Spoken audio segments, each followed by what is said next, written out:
us an example na ginaya niya. Kasi sabi niya, katulad ni Abraham. Sabi niya, look to Abraham, your father. Tingnan mo si Abraham. And to Sarah who gave birth to you in pain. Sabi niya, when he was bang one, nung nag-iisa lang siya, tinawag ko siya. Hindi ko siya tinawag dahil marami na sila. Hindi ko siya tinawag dahil makapangyarihan sila. Hindi. Nag-iisa lang siya, tinawag ko siya. And sabi niya, look at him, I blessed him. Pinagpalang siya and multiplied him. And look at you now. Sabi niya, I'm giving you an example. I'm trying to tell this. Itong Israelites na to, they were too small.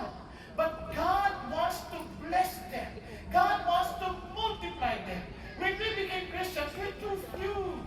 When God said, go and multiply, and go and make disciples of all nations, Lord, ang konti lang, lalabing dalawa. O kaya, Lord, may pang 120 sa Acts. They're too small. But I want to bless them. I want to multiply them.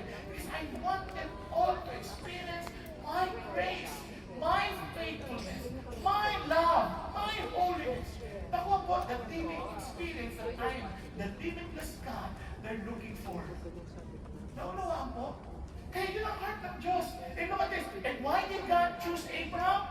Ang sabi niya, I have chosen him so that he may command his children and his household after him to keep the way of the Lord by doing righteousness and justice. Why? Because God is faithful. Yung instruction niya kay Abraham will bless him. Yung instruction niya kay Abraham will bless his descendants. Kasi sabi niya, I want them, the children, to follow him. And sabi to follow the ways of righteousness and justice so that the Lord may bring upon Abraham what he has spoken about him. Na lahat ng i-reveal ng Diyos kay Abraham about himself, makita lang mangyari. Alam niyo po ba, si Abraham sa very good example, kaya naman, ganun din ang sinabi ni Jesus sa akin, you did not choose me, but I chose you. And appointed you to bear much fruit, and that your fruit will remain. Yun ang sabi ng Lord. Yun ang heart ng Diyos. Sino ba sa atin ang gustong ang buhay natin walang kabunga-bunga? Meron ba? So, sino dito ang buhay niya mabunga? Saan talaga kayo? Ayaw niyo nang may bunga. Ayaw niyo mabunga. Anong gusto niyo? Diba? Ulitin ko. Sino sa inyo gusto niyo buhay niyo may saysay? Diba? Walang taong matino na ayaw lang magkaroon ng saysay ang kanilang buhay. And God himself said, I chose you and appointed you. Hindi ikaw namili sa akin, ako namili sa iyo. O saan sa tabi mo, pinili ka ni God? In-appoint ka ni God to bear fruit and that your fruit will remain. Hindi niya pinili magbunga ka lang at hindi matutuloy, mabubugot lang. Malalaglag lang, masasayang lang. Hindi. That your fruit will remain. Kasi sabi niya, ask the Father anything that you need in order for you to be fruitful. And, sabi niya, He will give it. I will grant it to you. Bakit? Gusto niya may mabuhay. Gusto mo may tayo? Para may mabunga ka? Bibigyan ka ng payo. Ay, pala yung punch. Diba?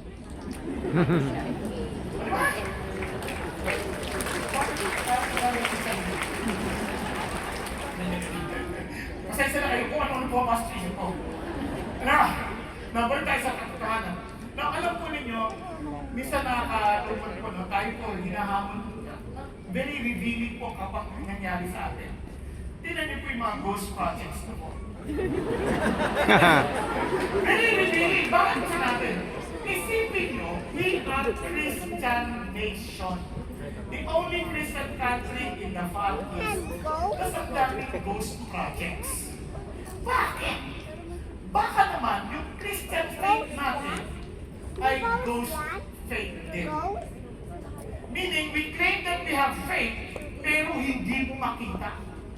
Kaya ghost din. Nakuha po natin. Kaya naman, ang ating pag-uusapan, yung bang faith ko talaga bang ghost? Or talaga ito yung saving faith that is passed on? Because God, who is the author of our faith, binigay yan sa atin. And it is passed on. And we receive it. And we keep on passing it.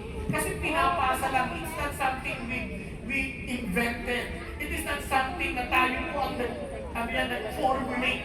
Yan ay faith authored by Jesus, passed on to us, kaya through history, kaya hanggang nakarating sa atin, and we are passing it on to the next generation.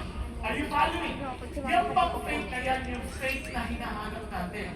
Kaya sabi nga, ito po yung challenge. How would I know? Ito ho, remember, Paul, I fought the good fight of faith. Tama?